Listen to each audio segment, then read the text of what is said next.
I can tell you exactly what the Fed's going to do, and you can do this at home. So if listeners want to take notes, it's really easy. First of all, what is the problem the Fed's trying to solve?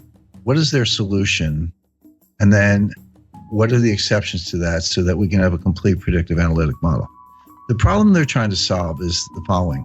We know from a long series of experiences, 30 or more business cycles since the end of World War II, that when the U.S. is in a recession, you have to cut interest rates 3 to 4% to get the U.S. out of a recession. You need 300 to 400 basis points of cuts to get the U.S. It's like a plane heading for the ground. How do you pull it out of a nosedive and get it back up in the sky? The answer is 300 basis points of cuts. How do you cut interest rates 300 basis points when you're only at 75 basis points? The answer is you can't. And forget about negative rates. The evidence is now pretty good that negative rates do not work. In other words, negative rates are not more of the same. When you go from, let's say, a half of 1%, then you go to a quarter, and then you go to 0, and then you keep going to negative 25, you didn't just ease by another 25 basis points. The evidence from Japan and Europe is that you're through the looking glass and you have very strange effects, really unintended consequences. I'll give you a couple examples. So the conventional theory is, well, the more I cut interest rates, the more stimulus I get. That's a joke, but that's what they think. But if I go negative, you're absolutely going to go out and spend the money. Because if you don't spend the money, I'm going to take it away. You sit there long enough, you'll have nothing left in your bank account because I'm going to take, with these negative interest rates, I'm going to take it away. So people will run out and spend. And the other thing is that, it's obviously, from the lending point of view, they'll borrow money, because the bank pays you to be a borrower. But here's what happens in the real world. This is the difference between academics and human beings. When people see negative interest rates, people have goals in mind. They have lifetime goals, right? They want a kids' education, parents' health care, their own health care, retirement. If you start taking their money away with negative rates, guess what they do? They save more. They're like, hey, I got to put my kids through college. You're taking my money away. I better save more. And then what kind of signal is the central bank sending with negative interest rates? They're sending a deflationary signal. So people go, well, if you think it's going to be deflation, I'm not going to spend money. I'll wait till the price comes down. So you're trying to encourage lending and spending, and what you get is more savings and no spending, deferred spending. You get the exact opposite of what you want. So again, another egghead experiment gone awry. But the point being, so negative rates don't work. So zero bound really is zero. It really is a boundary. And Bernanke has said this in his recent writings, and I think he's right about that.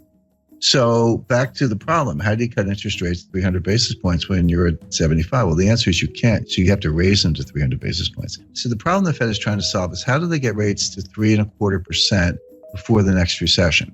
Now, I'm not saying the Fed sees a recession, and that's easy because the Fed never sees a recession. In 102 years, the Fed has never seen a recession, never forecast a recession, but they know their economic history. We are 8 years into an expansion. It feels punk. I mean, the growth is anemic, but labor force participation is low, productivity is dropping. There are a lot of bad things going on, but in fact, we are in the 8th year, actually coming up on, soon be entering the 9th year of an expansion, which began in June 2009.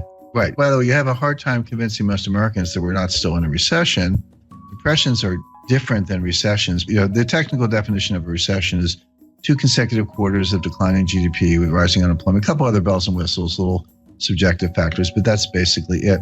So people, when you say depression, they're like, depression sounds worse than a recession. And if recession is 2 quarters of declining GDP, then a depression must be like 10 quarters of declining GDP because it's got to be worse. But that's not the definition.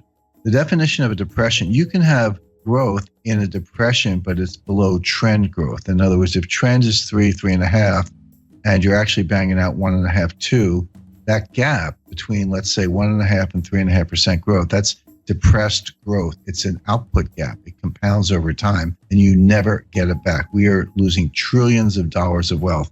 We are impoverishing future generations on a relative basis because of our inability to get back to trend growth. So the reason American people feel this and don't listen to the economists, and they're right, is because we're in a depression. So leaving that aside, the Fed at least understands the business cycle and the fact that the next recession, they say they don't die of old age, but they do die, and we're getting closer to the next one. So they are in a desperate race to get rates up to 3.5% before the next recession hits so they can cut them to get out of the recession. The question is, can you raise rates enough to cure the next recession without causing the recession you're preparing to cure? That's the dilemma. That's the finesse. My answer is no, they're not going to be able to do it, but they think they can. Why are they in this box? Well, because Bernanke should have raised rates in 2010, 2011, in the early stages of the expansion, when the economy would have been much better able to bear it than it is now. Bernanke skipped a whole cycle. He skipped a whole rate increase cycle to pursue these wacky experiments and, QE and zero interest rate policy and all that. I spoke to Bernanke about this, and he used the word experiment. He said this was an experiment. Bernanke made his academic reputation by studying the Great Depression, in the wake of Friedman and Anna Schwartz and some others. But he was a great scholar of the Great Depression, and he got his chance to kind of try out his theories. But what he told me was, he said, 30 years from now, some new Ben Bernanke, some young scholar will look back and tell us if we did a good job or not. We actually don't know right now. See, the Great Depression was really two technical recessions, 29 to 33, and then 1937, 38. But from 33 to 37, we had an expansion, but the whole thing was a depression because we never got out of it. The stock market recovered the 1929 high in 1954. It was a long time to get back to even. But Bernanke's mantra was, doing something is better than doing nothing. I completely disagree. It's better to do nothing if you don't know what you're doing. And this is really the monetary equivalent of the Hippocratic Oath. Doctors say, first rule of being a doctor is first do no harm. Anyway, bottom line is, by pursuing QE and zero interest rate policy, Bernanke failed to raise rates during the early stages of a cyclical expansion, which he should have done. If he had, the economy would have been just fine, and we'd be able to cut them today, but he didn't. So Janet Yellen now has to make up for lost time. So that's the mission. But again, and this is what the market completely does not get, and the Wall Street economists don't get. Nobody gets this, because they see the Fed raising rates, and they've done the correlations and the regressions back to World War II, and they go, every time the Fed raises rates, the economy is getting stronger.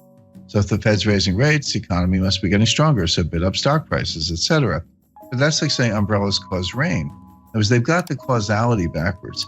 The Fed never leads the economy, ever. The Fed follows the economy. So a normal business cycle looks like this. So you get a little expansion going, and unemployment starts to go down, and industrial capacity utilization starts to go up, and inflation starts to go up. And the Fed's watching, and then it keeps going. They go, it's getting a little hot. We better raise rates. And they raise rates, but of course they started too late. The expansion keeps going. Inflation keeps going up. Unemployment keeps going down. Then the economy starts to cool down. Unemployment goes up, and then prices go down, and capacity utilization drops, and we get into recession. Like, we better cut. And then they cut, and then you hit the bottom, and then you come out of it again. So think of that as like a nice, pretty sine wave, right?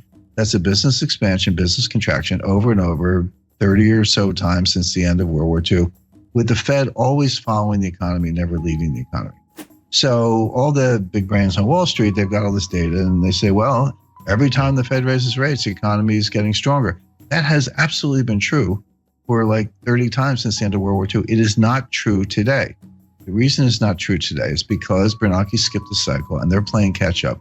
For the first time since 1937, the Fed is tightening into weakness. That's a key thing to bear in mind. The Fed is tightening into weakness. They are not leading the economy to strength. They are not responding to strength, even though Wall Street thinks they are. And there's a great danger that they're actually going to cause the recession they're preparing to cure, as I mentioned. The Fed will raise rates 25 basis points 4 times a year from now until the middle of 2019, until they get them to 3.25%. So like clockwork, every March, June, September, December, for 2017, 2018, into 2019, look for a Fed rate hike until they get to 3.25%, at which point they'll be able to say, all right, now we're 3.25. If we have a recession tomorrow, we can cut them back down to 0 again and get out of it. That'll be mission accomplished. Now, this is why I was sitting there in December like, yep, they're going to raise them in March. And right now, I'll tell your listeners they're going to raise them in June. There's your Fed response function. There's your baseline scenario. What are the exceptions to Fed rate hike? Under what conditions will they not raise rates?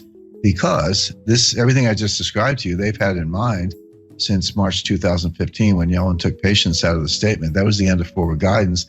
And by the way, if you go back to 2015, I said they're not going to raise rates all year, and they weren't going to do the liftoff that people were looking for in March, June, September. And they didn't lift off in September because of the Chinese rate exchange devaluation. The stock market fell out of bed August 2015. Finally, they raised them in December 2015. And Wall Street was ready for March. I said, no. In June, no. September, no. It wasn't until December 2016 that they raised them the second time. So obviously, there are conditions under which they don't raise rates, notwithstanding the baseline scenario. So what are those conditions? There are three. Well, four, actually. So if you see job creation below 75,000, that will cause them to pause. By the way, pause is the key word. If you go home through the speeches, you'll see the word pause in Dudley's recent remarks. Pause is the Fed's jargon for we're not going to raise rates. We got the Jim scenario, which I took from the Fed. It's their scenario, or a technical recession. So, we're going to know Friday what the first quarter GDP is. It's pretty close to negative, but I'm not saying we're in a recession now. We might be. But if you see a recession, they'll pause. See job creation below 75,000, they'll pause. By the way, that's a very low bar. If you see a jobs report, see, this is the other thing that confuses Wall Street. You see a jobs report with 100,000 jobs. So Wall Street goes, oh, that report's really weak. The Fed's going to think twice. No, 75,000 is the number. Yellen told us that. It was in one of her speeches. You just have to be a geek like me and read all the speeches. So the third factor would be disinflation. So the Fed has this 2% inflation target. They've missed it for 6 years. They're finally getting close to hitting it. By the way, I think the listeners know they use the PCE core deflator year over year. There's PPI and CPI and core, a bunch of inflation indices, but we know what they use. PCE core deflator year over year. That actually has been getting close to 2%.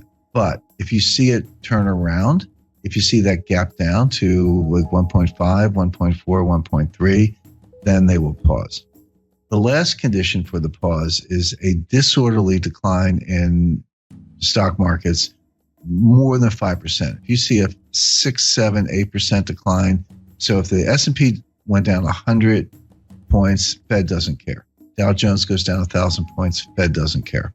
But beyond that, if you see the S&P start to go down 150 or the Dow start to go down 1,500 points in a disorderly way, it looks a little scary. It looks like there's no bottom. It looks like if you see that, they'll pause.